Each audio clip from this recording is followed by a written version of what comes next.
Hi friends, வணக்கம் விவசாய சொந்தங்களே. நம்ம இப்போ காலையில் தோட்டத்துக்கு வந்துட்டோம். வந்து இன்றைக்கி மோட்ரு போட போகிறோம்.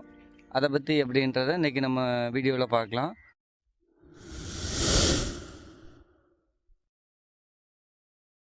நம்ம தோட்டத்தில் உள்ள சோலார் சிஸ்டம் பக்கத்தில் போயிட்டுருக்குறோம்.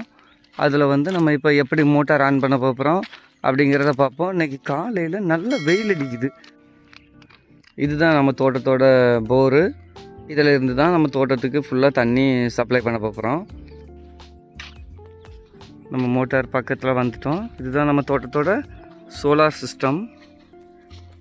பேனல் எல்லாமே இங்கே தான் இருக்குது. இதுக்குரிய ஷார்ட்ரு எல்லாமே இங்கே தான் இருக்குது. அது எப்படி ஆன் பண்ணணும் அப்படிங்கிறத பற்றி நம்ம இப்போ பார்க்கலாம். இதுதான் சோலாருக்குரிய மொத்த கண்ட்ரோல் இங்கே தான் இருக்கும். நம்ம இப்போ இந்த மோட்டரை ஆன் பண்ணலாம். வாங்க, இப்போ ஆன் பண்ணிட்டோம். ஆன் பண்ணோன்னே சவுண்ட் வந்துருச்சு. இனி நம்ம கேட் வால் திருப்ப போகலாம். வாங்க, இப்போ கேட் வால் திருப்புறது எப்படின்றத பற்றி பார்க்கலாம். இப்போ நம்மளுக்கு தண்ணி பற்றாக்குறையினால் 2 கேட் வால் தண்ணிலாம் விட முடியாது. ஒவ்வொரு கேட் வால் தான் விட முடியும். அதில் ஒரு கேட் வால் எப்படி ஆன் பண்ணணும் அப்படிங்கிறத சொல்கிறேன். இது பார்த்திங்கன்னா நம்ம தோட்டத்தோட ஃபஸ்ட்டு கேட் வால். இப்போ இங்கே வந்து தண்ணி வந்து வர்றதுக்கு ரெடி ஆயிடுச்சு. நம்ம இப்போ இதை என்ன பண்ணணும்னா, ஒரு கேட் வால் திறந்துட்டு இன்னொரு கேட் வால் அடைக்கணும். ஆல்ரெடி ஒரு கேட் வால் திறந்துருக்கும். அதுக்கு வந்து நேற்று சாயங்காலம் தண்ணி போயிருக்கும். அதனால் இப்போ அடுத்த கேட் வால் திறந்துட்டு இப்போ அந்த கேட் வால் எப்படி அடைக்கிறதுங்கிறத பார்க்கலாம். சரி, பார்க்கலாம்.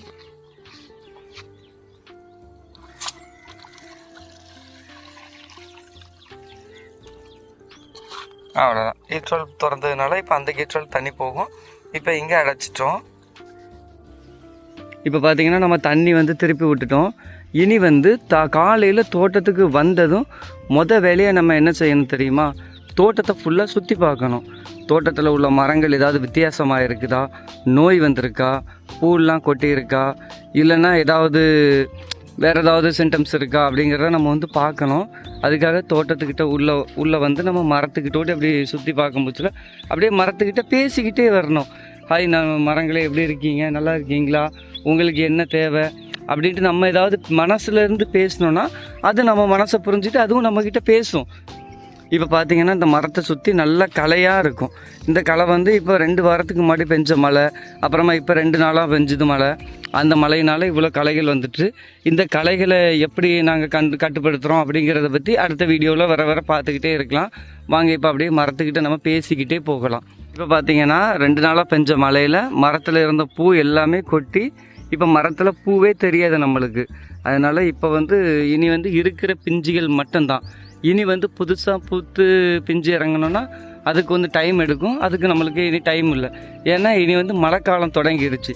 சரி, இப்போ பார்த்திங்கன்னா நம்ம முருங்கையை சுற்றி பார்த்துக்கிட்டே இருக்கிறோம். இப்போ இதில் ஏதாவது பூச்சரிப்புகள், நோய்கள் ஏதாவது இருக்குதா அப்படிங்கிறத பார்க்குறோம். இப்போ பார்த்திங்கன்னா இந்த பூவில் வந்து நோய் தெரிய ஆரம்பிச்சிருச்சு. இதில் வந்து பூச்சி முட்டை வெட்டு அப்படின்னு சொல்லுவோம் நாங்கள். உங்கள் சைடில் என்ன சொல்லுவீங்களோ அதையும் கமெண்ட்டில் சொல்லுங்கள். இந்த முட்டை வெட்டு வந்து ஆரம்பிச்சிருச்சு. இதுக்கு வந்து நம்ம உடனே மருந்து ரெடி பண்ணணும். மருந்து அடித்தா மட்டும்தான் இது வந்து மறுபடியும் பரவாமல் இருக்கும். அதை எப்படி கண்ட்ரோல் பண்ணணுங்கிறத பற்றி நான் போக வீடியோவில் சொல்கிறேன். எந்த ஒரு நோயையுமே நம்ம வந்து பார்த்த உடனே கண்டுபிடிச்சிட்டோன்னா அதை வந்து ஆரம்பத்திலேயே அதை கண்ட்ரோல் பண்ணிடலாம். இப்போ இந்த நோயை வந்து நம்ம வந்து அதிகப்படியாக வளர விட்டுட்டோம்னா அதை வந்து நம்மளால் கண்ட்ரோல் பண்ணவே முடியாது. தோட்டத்தில் இருக்கிற மொத்த மொட்டுக்களையும் அது வந்து கரைச்சி கீழே விழ வச்சிடும். அதை வந்து பார்த்த உடனே இன்றைக்கி பார்க்குறோன்னா யோசிக்கவே கூடாது. காலையில் பார்த்தோமா, சாயங்காலமே மருந்தடிக்க முடிஞ்சால் அடிச்சிடணும். இல்லைன்னா அடுத்த நாள் காலையிலையாவது அடிச்சிடணும். இல்லைன்னா அது வந்து தோட்டம் முழுக்க இது வந்து மற்ற இதுகளை விட இது வந்து ரொம்ப ஃபாஸ்ட்டாக பரவும். இன்றைக்கி இந்த மரத்தில் இருக்கும், நாளைக்கு பார்த்திங்கன்னா 4 மரம் தாண்டி போயிடும். அடுத்த நாள் பார்த்திங்கன்னா தோட்டம் முழுக்க ஃபுல்லாக வந்துடும். அதனால் முடிஞ்ச வரைக்கும் நம்ம கண்ணில் பட்டுருச்சுன்னா உடனே யோசிக்கவே கூடாது, உடனே மருந்து அடிச்சிடணும். அது என்ன மருந்து அடிக்கலாம் அப்படிங்கிறத பற்றி போக வீடியோவில் நான் சொல்கிறேன். நம்ம தோட்டத்தோட வேலி ஓரங்கள் ரொம்ப முக்கியமான இடம். அந்த இடத்த வந்து டெய்லி காலையில் வந்த உடனே அந்த இடங்களை பார்க்கணும். அது ஏன் அப்படிங்கிறத நான் உங்களுக்கு பொறுமையாக சொல்கிறேன். நம்ம வந்து வேலியில் பாதுகாப்புக்காக இந்த பக்கம் மரவள்ளி கன்று வச்சுருக்கோம். இந்த மரவள்ளி கிழங்கு எதுக்காக வச்சுருக்கோன்னா, அடுத்த தோட்டத்தில் இருந்து நம்ம தோட்டத்துக்கு வர்ற பூச்சிங்களை இது கண்ட்ரோல் பண்ணிக்கும். இது வந்து இந்த பக்கம் வரக்கூடாது. இது வந்து என்ன பண்ணோம்னாக்கி அது நம்ம வேலிக்கு மேலே வளர்ந்து வந்துடும்.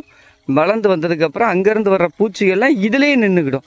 இதை தாண்டி உள்ள முருங்கைக்கு வராது. இப்போ பார்த்திங்கன்னா தண்ணி வந்து ஒரு சொட்டு நம்ம எங்கேயோ வச்சுருப்போம், ஆனால் அந்த சொட்டு வந்து அங்கேருந்து வேறு பக்கத்து செடிக்கு போகும். அது வந்து அப்படி போச்சுன்னா அந்த செடிக்கு தண்ணி கிடைக்காது. அப்போ அதை என்ன பண்ணணும்னா அந்த சொட்டை வந்து நம்ம கரெக்டாக வச்சு அதில் மண் கொடுத்துட்டோம்னா அந்த தண்ணி வேறு எங்கேயும் தூரமாக விழாது. இப்போ பார்த்திங்கன்னா அது எங்கேயோ விழுந்திருக்கும். இப்போ பார்த்திங்கன்னா தண்ணி பாத்திக்கிலே விழுது. இப்படி தான் விழணும். இது வந்து டெய்லி நம்ம பார்க்க வேண்டிய ஒரு கடமை. தண்ணி வந்து கரெக்டாக எல்லா சொட்டுலேயும் விழுதா, எல்லா இடமும் கரெக்டாக விழுகுதா, இல்லை தள்ளி விழுதா, சொட்டு எதனா அடைச்சிருக்கா அப்படிங்கிறத நம்ம காலையில் தோட்டத்துக்கு வந்த உடனே பார்க்க வேண்டிய முதல் வேலை. இப்போ அதை பார்த்துட்டு நம்ம அப்படியே போய்கிட்டே இருக்கலாம் வாங்க. இப்போ பார்த்திங்கன்னா இந்த வேலியில் பார்த்திங்கன்னா கொடி களை வளர்ந்து அடைக்குது. இது என்ன ஆகும்னா இந்த வேலியோட தரம் வந்து குறைய ஆரம்பிச்சிடும். அதுக்கு நம்ம என்ன பண்ணணும்னா அந்த களைகளோட வேர் எங்கே இருக்குதுன்னு பார்த்து அதை முதல்ல வெட்டி விட்டுறணும். இல்லைன்னா இந்த கொடி வந்து மொத்தமாக படர்ந்துக்கிட்டு அந்த கம்பி வேலியை வந்து அப்படியே பழசாக்கி விட்டுரும். அதுக்கப்புறம் அது வந்து ரொம்ப இதாயிரும். ஆடுலாம் உள்ளே வர்றதுக்கு ரொம்ப வசதியாக போயிடும் அதுக்கு. அதனால் நம்ம அதை வந்து பார்த்த உடனே அதை வந்து பிடுங்கி விட்டுறணும். அது எப்படி பிடுங்கிறதுங்கிறத பற்றி பார்க்கலாம். இப்போ இந்த களையோட வேர் எங்கே இருக்குது அப்படின்னு பார்த்தீங்கன்னா பக்கத்து தோட்டத்து வேலியிலேருந்து வருது. இப்போ பார்த்தீங்கன்னா உங்களுக்கு தெரியும், கீழே உள்ள வேர்களை வந்து நம்ம வெட்டி எடுத்துட்டோம். இப்போ பார்த்தீங்கன்னா தெரியும் இந்த வேர்கள், இதுதான் அந்த மரத்தில் உள்ள வேர்கள் நம்ம பிடிங்கிட்டோம். அதனால் இனி அது வந்து இதுக்கு மேலே இனி வளராது, அது அப்படியே காஞ்சி போயிடும். இப்போ பார்த்திங்கன்னா நம்ம வந்து தோட்டத்தோட சுற்றி பார்க்குற வேலைகள் ஓரளவுக்கு பக்கத்தில் நெருங்கி வந்துட்டோம். இன்னும் கொஞ்சம் தூரம் தான் இருக்குது. அதை முடிச்சதுக்கப்புறம் அடுத்த வேலையை நம்ம பார்க்கலாம். சரி, இப்போ பார்த்திங்கன்னா நம்ம தோட்டத்தோட லாஸ்ட்டுக்கு வந்துட்டோம். தோட்டத்தெல்லாம் பார்த்தாச்சு. இப்போ அப்படியே முருங்கை மரத்தை பார்த்திங்கன்னா ஒவ்வொரு காய்களும் விளைஞ்சிருக்கும். இதை வந்து பறிக்கிறது எப்படிங்கிறத பற்றி அடுத்த வீடியோவில் பார்க்கலாம்.